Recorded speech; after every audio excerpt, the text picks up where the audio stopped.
Hello साथियों, welcome to royal study. Madhya Pradesh पटवारी 2023 के special exam का नेक्स्ट एनालिसिस आपके लिए लेकर आ चुके हैं। 21 मार्च सेकंड शिफ्ट का एनालिसिस आपको कवर करवाने वाले हैं। इस वीडियो को पूरा अंत तक जरूर से देखिएगा, क्योंकि गाइस सबसे ज्यादा जो क्वेश्चंस बन रहे हैं वो आपके एनालिसिस से बन रहे हैं। सुबह की शिफ्ट में भी हमने आपको 3 से 4 क्वेश्चंस कवर करवाए थे, और इस शिफ्ट में भी सीधे सीधे 3 से 4 क्वेश्चंस आपके एनालिसिस से निकल कर आ रहे हैं, जो कि हम आपको डेली कवर करवा रहे हैं। क्लियर है? तो वीडियो को पूरा देखें, और यहाँ से जितनी भी चीजें आपको बता रहे हैं, यहाँ से आपकी चीजें एग्जाम में बन रही है। आपको बता दें गाइस, इसकी पीडीएफ से आप अच्छे से रिवीजन भी कर सकते हैं। पीडीएफ प्राप्त करने के लिए आपको एप्लीकेशन को डाउनलोड करना है, जिसके लिंक हम आपको डिस्क्रिप्शन में दे चुके हैं। इसके अलावा टेलीग्राम को भी ज्वाइन कर लीजिएगा, डायरेक्टली वहां पर आपको लिंक दे देंगे।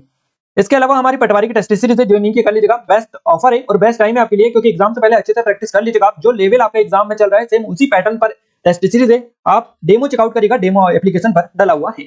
फाइनली स्टार्ट करते हैं गाइस। सभी सब्जेक्ट के और जीके के पूरे 25 में से 25 क्वेश्चंस मिल चुके हैं। सारे क्वेश्चंस हमें मिल चुके हैं पूरी डिटेल के साथ, पर यहाँ पर हम कवर करने वाले हैं।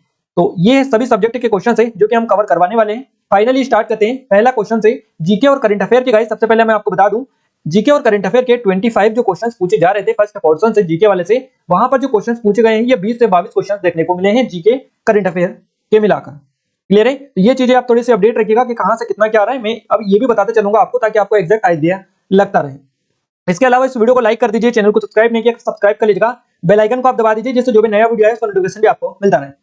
इस वीडियो को अपने दोस्तों के साथ शेयर भी कर दीजिएगा, ताकि हमें सपोर्ट मिले, मोटिवेशन मिले, और अच्छे से अच्छे वीडियोस आपके लिए लाने की पूरी कोशिश करें। पहला क्वेश्चन आपसे पूछा गया है, भगत सिंह को फांसी कब दी गई थी? ये क्वेश्चन आपका पूछा गया है। 23 मार्च 1931 को भगत सिंह को फांसी दी गई थी। देखिए, भगत सिंह, सुखदेव और राजगुरु, इनको 7 अक्टूबर 1930 को मौत की सूचना सुनाई गई थी, यानी इनको जो है फांसी की सजा सुनाई गई थी, जबकि 23 मार्च 1931 को उन्हें फांसी दे दी गई थी। क्लियर है? 7 अक्टूबर 1930 को होना था, सुनाई गई थी ये, मतलब आपको इनको 7 अक्टूबर 1930 को सजा सुनाई गई थी, और फांसी कब होना था? ये होना था 23 मार्च 1931 को। 23 मार्च 1931 भगत सिंह ने अपने साथियों सुखदेव थापर और शिवराम राजगुरु के साथ 21 वर्षीय ब्रिटिश पुलिस अधिकारी जॉन सैंडर्स की हत्या के लिए फांसी पर लटका दिया था इनको। तो आप देख लीजिएगा एक नजर, यहाँ से क्वेश्चंस आपके बनेंगे। इसके अलावा गाइस, यहाँ पर आपके लिए एक और काफी इंपॉर्टेंट चीज है कि ये इंकलाब जो जिंदाबाद वाला नारा है, ये किसका है? ये कांस्टेबल में आपका पूछा गया था। तो प्रसिद्ध जो नारा है ये भगत सिंह के द्वारा गढ़ा गया था। भगत सिंह को लाहौर षड्यंत्र केस के लिए मौत की सजा सुनाई गई थी। 8 अप्रैल 1929 को भगत सिंह ने स्वतंत्रता सेनानी बटुकेश्वर दत्त के साथ एक प्रतिकूल विधेयक के विरोध में नई दिल्ली में केंद्रीय विधानसभा के अंदर 2 बम फेंके थे। नेक्स्ट क्वेश्चन की ओर आगे बढ़ते हैं। अगला क्वेश्चन पूछा गया, सिंधिया साम्राज्य के समय ग्वालियर राजधानी कब बनाई गई थी? तो सिंधिया साम्राज्य के समय ग्वालियर जो राजधानी बनाई गई थी, ये 1810 में बनाई गई थी। दौलत राव सिंधिया ने राजधानी को उज्जैन से ग्वालियर स्थानांतरित कर दिया गया था। तो ये किया गया था 1810 में, इन्होंने स्थानांतरित इसको करके राजधानी ग्वालियर को बनाया था। और उन्होंने लॉर्ड वेलेस्ली के साथ में सहायक गठबंधन की संधि पर हस्ताक्षर किया था, तो ये सिंधिया ने ही किया था। इसके अलावा ग्वालियर से पहले सिंधिया राजवंश की राजधानी उज्जैन थी, पहले इनकी राजधानी उज्जैन थी, फिर उनको ग्वालियर में स्थानांतरित इन्होंने किया था। और राणोजी राव सिंधिया ग्वालियर के सिंधिया वंश के संस्थापक थे। ग्वालियर रियासत की राजधानी कहां पर थी? तो ये थी लश्कर ग्वालियर। अगला क्वेश्चन पूछा गया है आपसे कि मौर्य साम्राज्य या मौर्य वंश किसके बाद समाप्त हो गया? तो मौर्य जो वंश समाप्त हुआ ये वृहद्रथ के बाद में हुआ। याद रखिएगा, मौर्य वंश के अंतिम शासक ये थे, तो वहां मौर्य साम्राज्य का अंतिम शासक था, जिसे 187 से 180 ईसा पूर्व तक शासन इसने किया था इन्होंने। और वृहद्रथ जिनकी हत्या उनके ही सेनापति पुष्यमित्र शुंग ने की थी, जिसने शुंग साम्राज्य की स्थापना की थी। तो याद रखिएगा, ये पॉइंट अपने से नोट डाउन करेगा, इसने इनकी हत्या की थी और उसके बाद में शुंग वंश की स्थापना इन्होंने की थी। नेक्स्ट पॉइंट है, वृहद्रथ की हत्या के बाद मौर्य साम्राज्य का समाप्त हो गया, और जिसके बाद मौर्य वंश का अंत और शुंग वंश का आरंभ हुआ। मौर्य वंश की बात करें तो चंद्रगुप्त मौर्य द्वारा स्थापित किया गया था, और इस राजवंश का भारतीय उपमहाद्वीप में 322 से 185 ईसा पूर्व के बीच में प्रभुत्व हुआ करता था।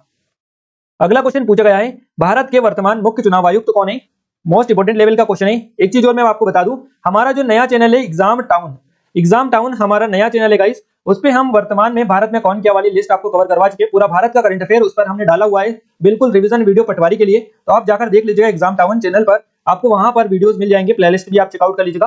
पूरे क्वेश्चंस हमने कवर किए, आपके सीधे सीधे क्वेश्चंस बनेंगे नेशनल करंट अफेयर के। इसके अलावा जो भी आपके जो युद्ध अभ्यास वगैरह है, इनसे रिलेटेड भी क्वेश्चंस कवर करवा चुके हैं, जो कि आपके डेली बेसिस पे अब पूछे जाने लगे हैं। तो ये देख लीजिएगा एक नजर, उसको डिस्क्रिप्शन में हमने लिंक डाल दिए हैं। भारत के वर्तमान मुख्य चुनाव आयुक्त राजीव कुमार है, और 25वें नंबर के ये हैं। राजीव कुमार देश के 25वें मुख्य चुनाव आयुक्त बने हैं। और सुकुमार सेन जो है ये भारत के प्रथम मुख्य चुनाव आयुक्त थे। उन्होंने 21 मार्च 1950 से 19 दिसंबर 1958 तक भारत के मुख्य चुनाव आयुक्त के रूप में काम किया है। मुख्य चुनाव आयुक्त का कार्यकाल जो होता है ये 6 साल या 65 साल की उम्र तक होता है, और इनका जो ये राजीव जो कुमार है, इनका कार्यकाल 2025 तक रहेगा। तो ये आप अपडेट करिएगा चीजों को, 2025 तक ये चुनाव आयुक्त रहेंगे। इसके अलावा भारतीय निर्वाचन आयोग की बात करें तो इसका गठन हुआ था 25 जनवरी 1950 को और इसका मुख्यालय नई दिल्ली में स्थित है। नेक्स्ट क्वेश्चन हमारा पूछा गया है, न्यायमूर्ति शरद अरविंद बोबडे जो कि सुप्रीम कोर्ट के चीफ जस्टिस थे और रह चुके हैं, ये कौन सा 47वें नंबर के चीफ जस्टिस रह चुके हैं सुप्रीम कोर्ट के। तो क्वेश्चन उन्हीं से बना है, न्यायमूर्ति शरद अरविंद बोबडे मध्य प्रदेश के कौन से नंबर के चीफ जस्टिस थे। तो ये मध्य प्रदेश के 21 यानी 21वें नंबर के मुख्य न्यायाधीश थे, चीफ जस्टिस थे, याद रखिएगा इनके बारे में। और ये कब से कब तक रहे हैं, तो 16 अक्टूबर 2012 से 11 अप्रैल 2013 तक ये मध्य प्रदेश के चीफ जस्टिस रहे हैं एमपी के। Justice Sharad Arvind Bobde supreme court के 47वें नंबर के चीफ जस्टिस थे और आपको बता दें 16 अक्टूबर 2012 से 12 को जो है ये मध्य प्रदेश उच्च न्यायालय के मुख्य न्यायाधीश के रूप में चुने गए थे। 18 नवंबर 2019 को भारत के मुख्य न्यायाधीश के रूप में इन्होंने शपथ ली थी। और भारत में पहले सीजीआई कौन थे भारत के, यानी चीफ जस्टिस कौन थे भारत के सुप्रीम कोर्ट के, तो एच.जे. कानिया आपका सही जवाब रहेगा, जस्टिस हीरालाल जे कानिया। और याद रखिएगा भारत का सर्वोच्च जो न्यायालय है ये 28 जनवरी 1950 को अस्तित्व में आया था। मध्य प्रदेश के वर्तमान में मुख्य न्यायाधीश कौन है, चीफ जस्टिस मध्य प्रदेश के, तो इनका नाम है रवि कुमार मलिमत जो कि 27वें नंबर के हैं। नेक्स्ट क्वेश्चन पूछा गया है, जे विलास महल कहां पर है या जे विलास पैलेस कहां पर है, तो ये ग्वालियर में है। जे विलास महल जिसे जे विलास पैलेस भी कहा जाता है, भारत के ग्वालियर में 19वीं शताब्दी में निर्मित एक महल है और यहाँ 1874 में ब्रिटिश राज में ग्वालियर रियासत के शासक जियाजी राव सिंधिया के द्वारा बनाया गया था। जबकि महल का प्रमुख जो हिस्सा है अब जियाजी राव सिंधिया संग्रहालय है और जिसे 1964 में जनता के लिए खोला गया है। इसका एक हिस्सा अभी भी उनके कुछ वंशजों के निवास स्थल के रूप में जाना जाता है, जिनको देखिए ज्योतिरादित्य सिंधिया है। बेसिकली जे विलास पैलेस इनसे ही रिलेटेड है और यही जो लोग हैं ये इसमें अभी निवास करते हैं। जहांगीर महल की बात करें तो ओरछा में है आपका, इसका निर्माण 17वीं शताब्दी में हुआ था और किसने करवाया था, वीर सिंह देव ने करवाया था। लाल बाग महल की बात करें जो कि आपका क्वेश्चन बन चुका है, इंदौर में है, इसका निर्माण 1886 में महाराजा शिवाजीराव होलकर ने करवाया था। इसके अलावा बांधवगढ़ का जो किला है ये आपका उमरिया में है, इसका निर्माण 10वीं शताब्दी में गोंड साम्राज्य के द्वारा करवाया गया था। ये चीजें आप अपडेट कर दीजिएगा क्योंकि यहाँ से लगातार क्वेश्चन आपके बनेंगे। नेक्स्ट क्वेश्चन पूछा गया है, मध्य प्रदेश में रिक्तिस्थान पक्षी किस अभ्यारण्य में पाया जाता है। अब देखिए यहाँ पर ये जो रिक्तिस्थान है इसकी जगह में हमें वर्ड नहीं मिला है, जिन्होंने भी बताया उनको एग्जैक्ट याद ही रहा है कि कौन सा पक्षी था वो, इसलिए हमने यहाँ पर रिक्तिस्थान डाल दिया है। तो आप देख लीजिएगा थोड़ा सा, मध्य प्रदेश में कोई सा पक्षी है वो किस अभ्यारण्य में पाया जाता है, जितने भी पक्षी कौन से अभ्यारण्य में पाए जाते हैं ये हमने आपको अपडेट कर दी है चीजें। देखिए खरमोर पक्षी के संरक्षण के लिए मध्य प्रदेश का जो सरदारपुर अभ्यारण्य है जो कि धार जिले में है ये है बेसिकली। इसके अलावा सेलाना रतलाम में है, ये दो अभ्यारण्य है मध्य प्रदेश में, खरमोर पक्षी यहाँ पर इनको संरक्षित किया जा रहा है। तो आप देख लीजिएगा कौन सा पक्षी दे दिया था आपको और कौन कौन से अभ्यारण्य के ऑप्शन दिए थे। खरमोर पक्षी का जो संरक्षण किया जा रहा है ये सरदारपुर धार में और सेलाना अभ्यारण्य रतलाम में, इन दोनों में किया जा रहा है। इसके अलावा एक और पक्षी है सोन चिड़िया, ये सोन चिड़िया के लिए जो संरक्षण प्रदान किया जा रहा है सोन चिड़िया को, ये करेरा में है, शिवपुरी अभ्यारण्य, माफ कीजिएगा करेरा अभ्यारण्य शिवपुरी में और घाटी गांव अभ्यारण्य है ग्वालियर में। तो इन दोनों जगहों पर सोन चिड़िया को और सरदारपुर और सेलाना में खरमोर पक्षी को संरक्षण दिया जा रहा है। तो इन दोनों के बारे में आप याद रखिएगा, यही से क्वेश्चन आपका पूछा गया है। इसके अलावा घड़ियाल से पूछा जाए तो याद रखिएगा घड़ियाल के संरक्षण के लिए चंबल अभ्यारण्य है मुरैना में, इसमें इनको संरक्षण दिया जा रहा है घड़ियाल को। इसके अलावा केन अभ्यारण्य छतरपुर और सोन अभ्यारण्य शहडोल, इन अभ्यारण्य में घड़ियाल को संरक्षण दिया जा रहा है। अगला क्वेश्चन पूछा गया है, वर्षा वर्मन को एकलव्य पुरस्कार कब मिला था। तो वर्षा वर्मन को एकलव्य पुरस्कार मिला था 2013 में। मध्य प्रदेश की खिलाड़ी है ये वर्षा वर्मन, निशानेबाजी से इनका संबंध है। 2013 में प्रतिष्ठित एकलव्य पुरस्कार से इनको सम्मानित किया गया था और 2015 में विक्रम पुरस्कार से इनको सम्मानित किया गया। तो आप याद रखिएगा वर्षा वर्मन का जन्म 1 जून 1994 को भोपाल में हुआ, भोपाल से इनका संबंध है और एक पेशेवर निशानेबाजी है। वर्मन भोपाल मध्य प्रदेश की पहली एथलीट थी जिन्होंने अंतरराष्ट्रीय प्रतियोगिता में पदक जीता था। अपडेट रखिएगा, इससे पहले भी हम क्वेश्चंस कवर करवा चुके हैं गाइस, एनालिसिस में हमने कवर करवा दिया एक दिन और इनसे क्वेश्चंस, अगर आपने देखा तो आई थिंक आपको पता होगा और आपने क्लिक भी कर दिया होगा। वहां राष्ट्रमंडल खेलों में भारत के लिए प्रतिस्पर्धा करने वाली अपने राज्य की एकमात्र खिलाड़ी है। अगला क्वेश्चन पूछा गया है, बघेलखंड रियासत से रिलेटेड एक क्वेश्चन आपको देखने को मिला था, एग्जैक्ट क्वेश्चन क्या था ये नहीं मिल पाया है। नेक्स्ट बात करें बोरी अभ्यारण्य से, सुबह की शिफ्ट में क्वेश्चन बना था आपका कि बोरी अभ्यारण्य कहां पर स्थित है और अब क्वेश्चन पूछा गया है कि बोरी अभ्यारण्य कब स्थापित किया गया था। क्लियर है, तो सुबह वाले वीडियो में हमने आपको पूरी डिटेल कवर करवा दी थी, कब स्थापित किया था, कौन सा है, किस तरह से है, किस किस के बीच में है, किस पहाड़ी पर बसा हुआ है, किन दोनों के बीच में बसा हुआ है, ये A to Z डिटेल आपको कवर करवा दी थी। तो बोरी अभ्यारण्य जो है ये 1865 में स्थापित किया गया। बोरी वन्यजीव अभ्यारण्य बांस से समृद्ध है। बोरी वन्यजीव अभ्यारण्य मध्य प्रदेश या मध्य भारत में मध्य प्रदेश के होशंगाबाद जिले में स्थित है और भारत का पहला वन अभ्यारण्य है। यह अभ्यारण्य मध्य प्रदेश के होशंगाबाद जिले के सतपुड़ा श्रेणी की तलहटी में स्थित है।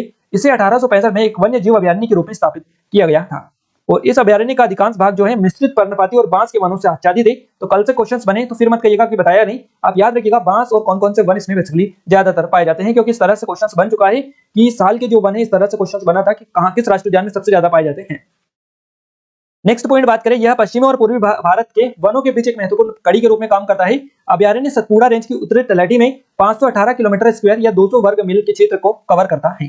नेक्स्ट क्वेश्चन पूछा गया है, सिंधु घाटी के चावल के साक्ष्य कहां से मिले हैं? सिंधु घाटी में जो चावल के साक्ष्य मिले हैं ये कहां से मिले हैं, ये क्वेश्चन आपका पूछा गया है। सही जवाब रहेगा लोथल से। सिंधु घाटी सभ्यता के लोथल स्थल से चावल की भूसी और डॉक यार्ड मिले थे। तो सिंधु घाटी सभ्यता का लोथल स्थल गुजरात के कैम्बे की खाड़ी के पास भोगवा नदी के किनारे स्थित है। सिंधु घाटी सभ्यता के लोथल स्थल की खुदाई आर राव ने 1953 में की थी और चावल की खेती लोथल के हड़प्पा स्थल से जुड़ी हुई है। लोथल सिंधु घाटी सभ्यता के कई खंडरों की खोज के लिए जाना जाता है, तो यहीं पर इसकी खोज हुई थी। चावल के साक्ष्य यहीं से प्राप्त हुए थे। नेक्स्ट क्वेश्चन पूछा गया है, बहुआयामी गरीबी सूचकांक में कौन सा राज्य पहले नंबर पर है? ये सूचकांक जो है इंडेक्स वाली वीडियो हमने हमारे नए चैनल एग्जाम टाउन पर दे दिए। जितने भी नए इंडेक्स है 2022, 23 और 21 के पूरे आपको कवर करवा दिए। आप एक नजर उन पर देख लीजिएगा अच्छे से। सूचकांक वाले भी क्वेश्चन अब बनने लगे हैं, आबकारी में क्वेश्चन पूछे गए थे, अब लगातार यहाँ भी आई थिंक आपको देखने को मिलेंगे। करंट अफेयर धीरे धीरे स्टार्ट हो रहा है, तो आप अच्छे से टॉपिक कवर कर लीजिएगा। हमने आपको चैनल पर पूरा कवर करवाया है, डिस्क्रिप्शन में लिंक है, आप जरूर से विजिट करिएगा और सब्सक्राइब कर लीजिएगा। बहुआयामी गरीबी सूचकांक में जो राज्य पहले नंबर पर है ये बिहार है। नीति आयोग ने देश का पहला मल्टी डायमेंशनल पॉवर्टी इंडेक्स यानी बहुआयामी गरीबी सूचकांक MPI जारी कर दिया है। तो ये किसके द्वारा जारी किया जाता है? नीति आयोग के द्वारा जारी किया जाता है। नेशनल इंडेक्स के मुताबिक बिहार देश का सबसे गरीब राज्य है, जहां 51.91% आबादी गरीब है। और इसके बाद झारखंड का नंबर आता है, परसेंटेज आप देख सकते हैं 42.16% है। उत्तर प्रदेश का नंबर उसके बाद में आता है, फिर मध्य प्रदेश का नंबर आता है। तो पहले नंबर पर बिहार है, दूसरे पर झारखंड है, तीसरे पर उत्तर प्रदेश है और चौथे पर आता है मध्य प्रदेश। याद रखिएगा नंबर की रैंकिंग भी। और केरल इस मामले में सबसे अच्छा है। और हाल ही में संयुक्त राष्ट्र विकास कार्यक्रम और ऑक्सफोर्ड पॉवर्टी और ह्यूमन डेवलपमेंट इनिशिएटिव द्वारा बौद्धिक बहुआयामी गरीबी सूचकांक 2022 जारी किया गया है। रिपोर्ट के अनुसार दुनिया में 1.2 अरब जो लोग हैं ये बहुआयामी गरीब है। इस सूची में भारत के अन्य 9 सबसे गरीब राज्य कौन कौन से? तो बिहार, झारखंड, मेघालय, मध्य प्रदेश, उत्तर प्रदेश, असम, ओडिशा, छत्तीसगढ़ और राजस्थान है। आप एक नजर देख लीजिएगा। ये जो रिपोर्ट जारी की गई है बहुआयामी गरीबी सूचकांक MPI, ये नीति आयोग के द्वारा जारी की गई है। और ये जो रिपोर्ट जारी की जाती है, ये सूचकांक जारी किया जाता है, ये एक संयुक्त राष्ट्र विकास कार्यक्रम और Oxford poverty human development initiative के द्वारा वैश्विक बहुआयामी गरीबी सूचकांक है। तो इन दोनों में अलग अलग सूचकांक है। ये वैश्विक बहुआयामी गरीबी सूचकांक है और ये आपका बहुआयामी गरीबी सूचकांक यानी MPI है, ये आपका भारत का है, ये वैश्विक लेवल का है। दोनों में अंतर है, आप देख लीजिएगा। नेक्स्ट बात करें अब हम, अगला क्वेश्चन बना है, देखिए धनखड़ मौत मामले में दिल्ली पुलिस द्वारा गिरफ्तार किए गए 2 बार के ओलंपियन रहे, जिनको भारतीय रेलवे ने अगले आदेश तक के लिए निलंबित कर दिया है। इनका नाम बताना था। सुशील कुमार आपका सही जवाब रहेगा। देखिए छत्रसाल स्टेडियम में हुए झगड़े के बाद 23 वर्षीय जूनियर पहलवान गागर धनखड़ की हत्या के मामले में गिरफ्तार इनको किया गया है, सुशील कुमार को। पहलवान सागर धनखड़ की मौत के मामले में दिल्ली पुलिस द्वारा गिरफ्तार किए गए 2 बार के ओलंपियन सुशील कुमार को भारतीय रेलवे ने अगले आदेश तक के लिए निलंबित कर दिया है। सुशील कुमार की बात करेगा इस, तो देखिए सुशील कुमार कुश्ती के लिए अर्जुन पुरस्कार इनको मिला था 2005 में, राजीव गांधी खेल रत्न पुरस्कार 2008 में इनको मिला था। इसके अलावा CNN और IBN Indian of the year in sports 2010 में यह अवार्ड मिला था। इसके अलावा पद्मश्री से 2011 में इनको सम्मानित किया गया था। सुशील कुमार ने कुश्ती में ओलंपिक पदक जीता है। इसके अलावा 2008 बीजिंग ओलंपिक में सुशील कुमार तीसरे स्थान पर रहे। भारत के लिए कांस्य इन्होंने जीता था। और 2012 के लंदन जो ओलंपिक हुए थे उसमें उन्होंने कुश्ती में रजत पदक जीता। तो याद रखिएगा आपके यहां से क्वेश्चंस करंट अफेयर से बनने लगे हैं। क्वेश्चंस करंट अफेयर को आप देखने लग जाएगा, हमने आपको कवर करवाया है एग्जाम टाउन पर, आप क्लिक करके चेकआउट कर सकते हैं। नेक्स्ट बात करें अब हम, अगला क्वेश्चन है राष्ट्रीय ग्रामीण स्वास्थ्य मिशन कब से लागू हुआ? तो राष्ट्रीय ग्रामीण स्वास्थ्य मिशन जो लागू हुआ ये हुआ 12 अप्रैल 2005 से। 12 अप्रैल 2005 से राष्ट्रीय ग्रामीण स्वास्थ्य मिशन लागू हुआ था। प्रधानमंत्री द्वारा इसको प्रारंभ किया गया था। अगला क्वेश्चन है पैरा स्विमर सत्येंद्र सिंह लोहिया को प्रतिष्ठित तेंजिंग नोर्गे पुरस्कार कब मिला? अब ये MP करंट का क्वेश्चन है, MP करंट का क्वेश्चन है। ये पैरा स्विमर है सत्येंद्र सिंह लोहिया, हमारी ई बुक है 2000 MP करंट अफेयर की स्पेशल 2020 की भी है, 21 की भी है, 22 की भी और 23 की भी है। तो इनमें अच्छे से हमने कवर करवाया है इनके बारे में पूरी डिटेल के साथ में। मध्य प्रदेश के पैरा स्विमर है सत्येंद्र सिंह लोहिया, मध्य प्रदेश के भिंड जिले से संबंध है इनका और पैरा तैराक है ये। तो सत्येंद्र सिंह लोहिया को तेंजिंग नोर्गे राष्ट्रीय साहसिक पुरस्कार 2020 से सम्मानित किया गया है और वहां यह प्रतिष्ठित सम्मान पाने वाले देश के पहले दिव्यांग खिलाड़ी हैं। मध्य प्रदेश के दिव्यांग सत्येंद्र सिंह लोहिया अमेरिका के कैटलीना चैनल को पार करने वाले पहले एशियाई तैराक बन गए हैं। नोट डाउन करिएगा, ये करंट के पॉइंट हमने आपको नोट डाउन करवा रहे हैं, यानी कि कवर करवा रहे हैं, करंट अफेयर से रिलेटेड है ये कैटलीना चैनल वाला। इसके अलावा गाइस इन्होंने तीनों चैनल को पार कर लिया है, कैटलीना चैनल, इंग्लिश चैनल। देखिए इन्होंने जो है 2018 में इंग्लिश चैनल को पार कर लिया, अमेरिका का कैटलीना चैनल इन्होंने पार कर लिया, पहले दिव्यांग तैराक बन गए। सत्येंद्र के नाम इंग्लिश और कैटलीना दोनों चैनल को पार करने का एशियाई रिकॉर्ड है। इसके अलावा इन्होंने एक और चैनल पार कर लिया है, देखिए कैटलीना और इंग्लिश। इसके अलावा एक और मुझे याद नहीं आ रहा है चैनल का नाम, तो 3 चैनल बेसिकली ये तीनों को इन्होंने पार करके रिकॉर्ड बना लिया है। तो सत्येंद्र ने 5 टीम साथियों के साथ भारतीय पैरा रिले टीम का नेतृत्व किया और कैटलीना चैनल को 11 घंटे 34 मिनट में पार किया है। 2014 में मध्य प्रदेश सरकार द्वारा विक्रम पुरस्कार से इनको सम्मानित किया गया था। नेक्स्ट क्वेश्चन पूछा गया है, गुप्त साम्राज्य का पतन किसने किया था? तो गुप्त साम्राज्य का जो पतन किया था ये हुनों ने किया था, आपको पता होना चाहिए। गुप्त वंश का अंतिम शासक विष्णुगुप्त था और गुप्त वंश के पतन का जो कारण है ये पारिवारिक आंतरिक कलह और बार बार होने वाले विदेशी आक्रमण माने जाते हैं। क्वेश्चन बने आगे से बता दीजिएगा। और इसमें हुनों का आक्रमण जो है, हुनों द्वारा आक्रमण को मुख्य कारण माना जाता है। तो याद रखिएगा, जो गुप्त वंश का जो पतन का कारण है मेन ये है हुनों का आक्रमण, ये मुख्य कारण माना जाता है। सन 550 में इस साम्राज्य का अंत हुआ था। नेक्स्ट क्वेश्चन पूछा गया है, होलकर स्टेडियम इंदौर की स्थापना किसने की थी? तो होलकर स्टेडियम इंदौर की जो स्थापना की थी ये 1926 में महाराजा यशवंत राव होलकर के द्वारा की गई थी। 1956 में महाराजा यशवंत राव होलकर ने होलकर राज्य का जो शासन है ये संभाला था और यहाँ पर क्रिकेट और क्लब का जो मैदान है इसका निर्माण पूरा इन्होंने करवाया था। तो याद रखिएगा, यहाँ पर इन्होंने इसका निर्माण पूरा करवाया था। होलकर क्रिकेट स्टेडियम जो आपको देखने को मिलता है इंदौर मध्य प्रदेश भारत में देखने को मिलता है। इसे पहले महारानी उषा राजे ट्रस्ट क्रिकेट ग्राउंड के नाम से जाना जाता था और इसका वर्तमान नाम है होलकर क्रिकेट स्टेडियम। 2010 में मध्य प्रदेश क्रिकेट एसोसिएशन ने इंदौर राज्य पर शासन करने वाले मराठों के होलकर वंश के नाम पर इसका नाम बदल दिया और इसे दुनिया के सबसे छोटे अंतर्राष्ट्रीय क्रिकेट मैदानों में से एक माना जाता है। इसमें करीब 30,000 दर्शकों के बैठने की क्षमता है। नोट डाउन करेगा, क्योंकि दर्शकों की जो क्षमता है आपकी कांस्टेबल में पूछी गई है कि रूप सिंह स्टेडियम में कितने दर्शक क्षमता है बैठने की। इस तरह से क्वेश्चंस बने हैं, 2 3 4 5 क्वेश्चंस बने थे उस टाइम पर अलग अलग स्टेडियम के। तो आप याद रखिएगा, वीरेंद्र सहवाग ने इस मैदान पर तीसरा सबसे बड़ा स्कोर वनडे स्कोर 219 का रिकॉर्ड इन्होंने बनाया था। वीरेंद्र सहवाग ने डबल सेंचुरी। इसके अलावा इंदौर शहर में एक और अंतर्राष्ट्रीय क्रिकेट स्टेडियम है, नेहरू स्टेडियम, जिसका उपयोग 31 मार्च 2001 तक अंतर्राष्ट्रीय मैचों के लिए किया जाता था। मध्य प्रदेश का पहला क्रिकेट स्टेडियम नेहरू स्टेडियम है, जिसे पहली बार 1965 में इस्तेमाल किया गया था। अगला क्वेश्चन पूछा गया है, रूप सिंह स्टेडियम में पहला मैच कब हुआ था? इससे आपका 3 से 4 दिन पहले भी क्वेश्चन बन चुका है इसी पटवारी की एग्जाम जो चल रही है इसी में, कि रूप सिंह स्टेडियम में पहला जो वनडे हुआ था ये कब हुआ था। इस तरह से क्वेश्चन आपका बना है, उस टाइम पर भी पूरी डिटेल कवर करवा दी थी। रूप सिंह जो स्टेडियम है इसमें पहला जो मैच हुआ ये 22 जनवरी 1988 को हुआ। कैप्टन रूप सिंह स्टेडियम मध्य प्रदेश के ग्वालियर जिले में क्रिकेट स्टेडियम है ये। इसकी स्थापना 1978 में हुई थी और इस मैदान पर पहला जो वनडे खेला गया 1988 में खेला गया। स्टेडियम ने 12 ओडीआई मैचों की मेजबानी की है। पहला मैच 22 जनवरी 1988 को भारत और वेस्टइंडीज के बीच में खेला गया था। इस मैदान में फ्लड लाइट्स की सुविधा है और दिन रात के मैचों की मेजबानी यहाँ पर की जाती है। यह मूल रूप से महान भारतीय हॉकी खिलाड़ी है रूप सिंह, इनके नाम पर एक हॉकी स्टेडियम था और वर्तमान में यहाँ पर क्रिकेट जो है खेला जाता है, तो क्रिकेट स्टेडियम ये है। तो कैप्टन रूप सिंह एक प्रसिद्ध हॉकी खिलाड़ी थे और उनका जन्म जबलपुर में हुआ था। 1977 में ग्वालियर में उनका निधन हो गया था। नेक्स्ट क्वेश्चन पूछा गया है, भारतीय संविधान का अनुच्छेद 21 किससे संबंधित है? तो अनुच्छेद 21 जो है ये जीवन का अधिकार इससे रिलेटेड है। अनुच्छेद 21 से रिलेटेड जीवन का अधिकार, याद रखिएगा, इससे संबंधित है। किसी भी व्यक्ति को विधि द्वारा स्थापित प्रक्रिया के अतिरिक्त उसके जीवन और व्यक्तिगत स्वतंत्रता के लिए अधिकार से वंचित नहीं किया जा सकता है। ये आपका इसका वर्णन मिलता है आर्टिकल 21 में। अब हम बात करते हैं नेक्स्ट क्वेश्चन की। अगला क्वेश्चन पूछा गया है, मध्य प्रदेश में 2020 में कितने लोग पंजीकृत बेरोजगार थे? तो मध्य प्रदेश में 2020 में कितने लोग जो है पंजीकृत बेरोजगार थे, उनकी संख्या आपको बतानी है। अब यहाँ पर इस तरह से ऑप्शंस मिले थे 20 लाख, 30 लाख, 40 लाख, ये ऑप्शंस आपको मिले थे। आपका सही जवाब 30 लाख रहेगा। क्यों रहेगा, हम आपको आंसर बता दें इसके बारे में डिटेल। देखिए, वर्तमान में जो मध्य प्रदेश में पंजीकृत बेरोजगार है, अभी हम वीडियो रिकॉर्ड कर रहे हैं, इस टाइम का लेटेस्ट हम डेटा आपको बता रहे हैं, अभी का लेटेस्ट वीडियो आपको अपडेट कर रहे हैं कि अभी वर्तमान में जो मध्य प्रदेश में पंजीकृत बेरोजगार है ये 39,08,902 है। 39,08,902 अभी वर्तमान में है जिस टाइम पर हम अभी वीडियो रिकॉर्ड कर रहे हैं, याद रखिएगा। इसके अलावा वर्ष 2019 में मध्य प्रदेश में पंजीकृत बेरोजगार की संख्या जो है ये 24 लाख थी 2019 में। और आपसे कब का पूछा है? आपसे पूछा है 2020 का। तो 2020 का एक और पॉइंट कवर करवा दे। अप्रैल 2020 से जनवरी फरवरी 2023 के बीच में 37,80,679 शिक्षित और 1,12,470 अशिक्षित व्यक्ति एमपी के रोजगार पोर्टल पर रजिस्टर्ड है। ऐसा कहना है मध्य प्रदेश की खेल और युवा जो कल्याण मंत्री है, इनका कहना है। खेल यशोधरा राजे सिंधिया का एक यहाँ पर विधानसभा में उनके द्वारा ये कहा गया है। तो आप ये थोड़ी सी चीजें अपडेट रखिएगा कि गाइस 2019 में 24 लाख थी और अभी वर्तमान में 39 लाख है। तो गाइस यहाँ पर आपका जो 40 लाख है ये तो नहीं होगी क्योंकि 2020 की पूछी है, और 2000 यहाँ पर 20 लाख भी नहीं होगा क्योंकि 2019 में थी 20 लाख। तो यहाँ पर हमारा जो राइट आंसर जाएगा ये 30 लाख के साथ में जाएगा। 30 लाख आपका करेक्ट आंसर हो जाएगा। ऑप्शन नंबर बी हमारा यहाँ से 30 लाख जो है सही जवाब रहेगा, आपका परफेक्ट राइट आंसर हो जाएगा। 2020 में ये संख्या थी। अगला क्वेश्चन पूछा गया है, चक्रव्यूह चरुआ। देखिए, चक्रव्यूह चरुआ मंदिर से संबंधित शिलालेख आपसे पूछा है, कौन सा है? तो मोडी लिपि का शिलालेख एक यहाँ पर ये इससे संबंधित है इस मंदिर से।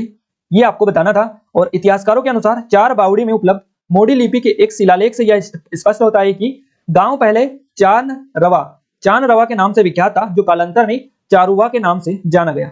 और चारुवा के निकट ग्राम हरिपुरा माल में 10वीं-11वीं शताब्दी ईस्वी में निर्मित गुप्तेश्वर महादेव निमाड़ और बुआना अंचल की बड़ी आस्था का केंद्र था। तो बेसिकली ये डिटेल है थोड़ी सी इसके बारे में। और एमपी की स्पेशल जो आपको हम बता दें, ये जो वेबसाइट है मध्य प्रदेश सरकार की स्पेशल वेबसाइट है जिलों की, वहां से ये डेटा हमने लिया है। तो आप देख लीजिएगा थोड़ी सी चीजें। चक्रव्यूह चारुवा जो मंदिर है मध्य प्रदेश के कहां पर, दमोह में देखने को आई थिंक मिलता है। आप एक बार और इसको चेकआउट करिएगा। नेक्स्ट क्वेश्चन पूछा गया है बुंदेलखंड रियासत से रिलेटेड क्वेश्चन था, एग्जैक्ट क्वेश्चन नहीं मिल पाया है। आप उसका अगर आपको पता है तो कमेंट में कमेंट करके बता सकते हैं। अगला क्वेश्चन पूछा है मेघा परमार का संबंध किससे है? तो मेघा परमार का संबंध है पर्वतारोही से। पर्वतारोही ये है। और इनका मध्य प्रदेश के किस जिले से संबंध है? तो मध्य प्रदेश के सीहोर जिले की रहने वाली यही है मेघा परमार, पर्वतारोही है। एवरेस्ट पर तिरंगा लहराने वाली मध्य प्रदेश की पहली पर्वतारोही है। मध्य प्रदेश की पहली पर्वतारोही है ये। और इसके अलावा गाइस मध्य प्रदेश में एक ब्रांड एम्बेसडर भी इनको बनाया गया है। अब किस चीज की ब्रांड एम्बेसडर बनाया हुआ है इनको, यहाँ से क्वेश्चन आपका बन सकता है। तो आप मध्य प्रदेश में कौन क्या वाली वीडियो हमने डाल दी है उसको चेकआउट करिएगा। सारी ब्रांड एम्बेसडर भी मिल जाएंगे, जितने भी पदाधिकारी है वो भी लिस्ट मिल जाएगी, सारी एक में ही हमने आपको कवर करवा दिया है। मेघा परमार मध्य प्रदेश के सीहोर जिले के छोटे से गांव भोजनगर निवासी है। और सीहोर जिले के रहने वाली मेघा परमार ने 2019 में माउंट एवरेस्ट फतह किया। और ऐसा करने वाली मध्य प्रदेश की पहली महिला ये बनी है। अगला क्वेश्चन पूछा गया विश्व सांख्यिकी दिवस कब घटित किया गया? तो विश्व सांख्यिकी जो दिवस घटित किया गया ये 20 अक्टूबर 2010 को घटित किया गया। पहली बार 20 अक्टूबर 2010 को मनाया गया था। 20 अक्टूबर को विश्व सांख्यिकी दिवस पूरे देश में मनाया जाता है। इसके अलावा जबकि भारत का राष्ट्रीय जो सांख्यिकी दिवस है ये 19 जून है। भारत का राष्ट्रीय सांख्यिकी दिवस 19 जून है और विश्व सांख्यिकी दिवस मनाया जाता है 20 अक्टूबर को।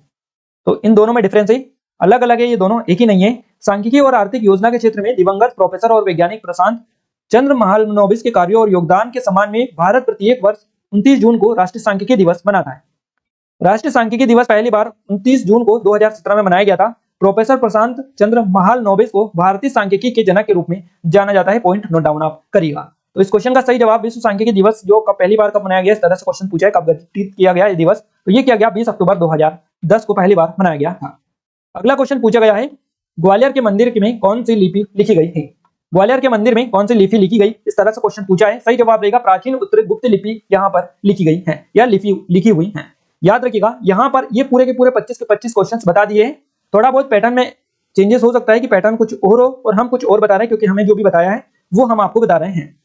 तो आप कमेंट में कमेंट करके बता सकते हैं और कुछ भी अगर आपको पता है अदर सब्जेक्ट के क्वेश्चंस भी। अब हम आपको बता दें हमारे कुछ ऑनलाइन कोर्सेस है, जैसे कि पटवारी की स्पेशल टेस्ट सीरीज है, जेल प्रहरी फॉरेस्ट गार्ड की स्पेशल टेस्ट सीरीज है, ये एमपी एसआई की स्पेशल टेस्ट सीरीज है, हमारी सब इंस्पेक्टर की, एमपी पीएससी की स्पेशल टेस्ट सीरीज है, एमपी करंट अफेयर 2023 की बुक है, ये 2022 की बुक है। सभी के लिंक डिस्क्रिप्शन में डालिए। आप एप्लीकेशन को डाउनलोड करके इनके सभी की कंप्लीट डिटेल प्राप्त कर सकते हैं। साइंस की बात करें, साइंस में पहला क्वेश्चन आपका बना है वायुमंडल में कितने प्रतिशत ऑक्सीजन उपस्थित है? तो 21% ऑक्सीजन उपस्थित है। वायु गैसों का मिश्रण है जो पृथ्वी के चारों ओर घिरे हुए हैं। इसमें विभिन्न गैसें हैं जैसे कि कार्बन डाइऑक्साइड, आर्गन और मीथेन सूक्ष्म मात्रा में ये बेसिकली पाई जाती है। नाइट्रोजन सबसे प्रचुर मात्रा में पाई जाती है। वायुमंडल की वायु में लगभग 21% जो है ये ऑक्सीजन पाई जाती है और सबसे प्रचुर मात्रा में नाइट्रोजन पाई जाती है। ध्वनि को मापने की इकाई क्या है? तो डेसिबल ये बोला जाता है। जाइलम से आपके क्वेश्चंस बने हैं। ओजोन परत चरण से क्वेश्चंस पूछे गए हैं। मनुष्य की सामान्य स्वच्छ आंख के लिए स्पष्ट दूरी की न्यूनतम दूरी जो होती है, दृष्टि की न्यूनतम दूरी कितनी होनी चाहिए? तो ये होनी चाहिए 25 सेंटीमीटर।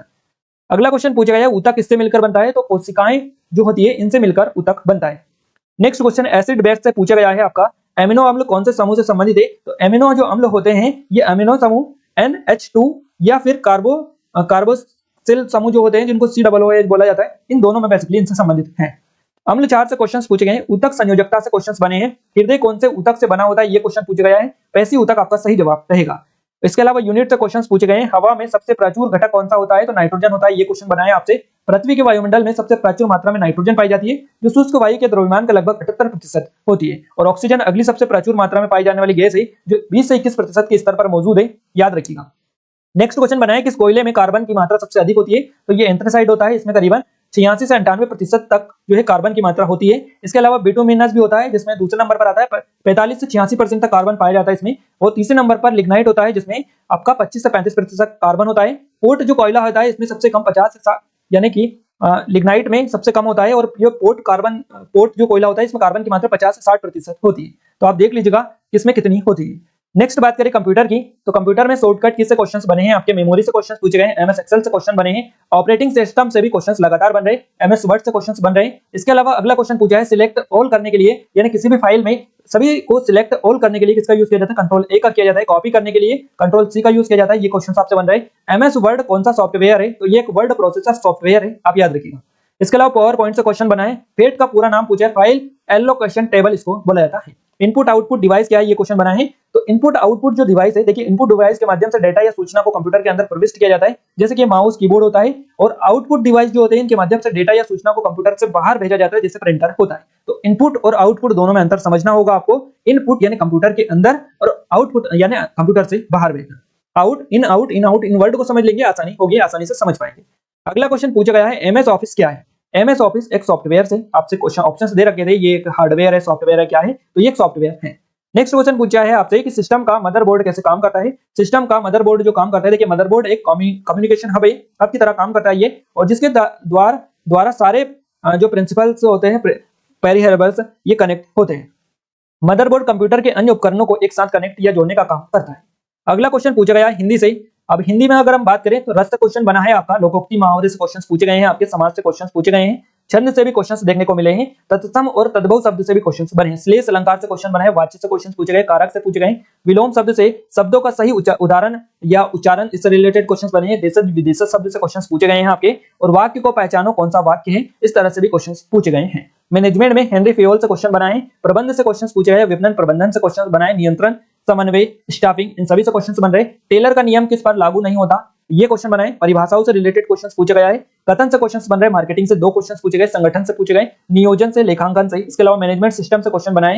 हेनरी फेयोल की स्टडी कैसी थी, टाइम स्टडी थी, मोशन स्टडी थी, या किस तरह की स्टडी थी, ये क्वेश्चन बना है आपसे। उपभोक्ता संरक्षण से रिलेटेड भी क्वेश्चंस पूछे गए हैं। इंग्लिश में बात करेगा, इस ईरा से क्वेश्चंस बना है आपका। इसके अलावा डायरेक्ट एंड इनडायरेक्ट स्पीच से क्वेश्चंस बनाए, एक्टिव पैसिव वॉइस से क्वेश्चंस पूछे गए, सेंटेंस करेक्शन से भी क्वेश्चंस बने हैं, वन वर्ड सब्स्टिट्यूशन से रिलेटेड क्वेश्चंस पूछे गए, मिस स्पेल से क्वेश्चंस बने, वोकैबुलरी से क्वेश्चंस बने, फिलिंग द ब्लैंक से आपके क्वेश्चंस पूछे गए हैं। ये टॉपिक है आपके जहां से लगातार क्वेश्चंस बन रहे हैं, एंटोनियम सिनोनियम से आपके क्वेश्चंस पूछे गए हैं। इसके अलावा आर्टिकल से भी क्वेश्चंस आपके देखने को इस शिफ्ट में मिले हैं। अब हम बात करें मैथ्स की, तो गाइस मैथ्स में 35 से 40 नंबर के क्वेश्चंस मैथ्स से आपके आए हैं। 35 से 40 नंबर के क्वेश्चंस आपके आए हैं मैथ्स में, और रीजनिंग में 30 नंबर के क्वेश्चंस 30 क्वेश्चंस बने हैं।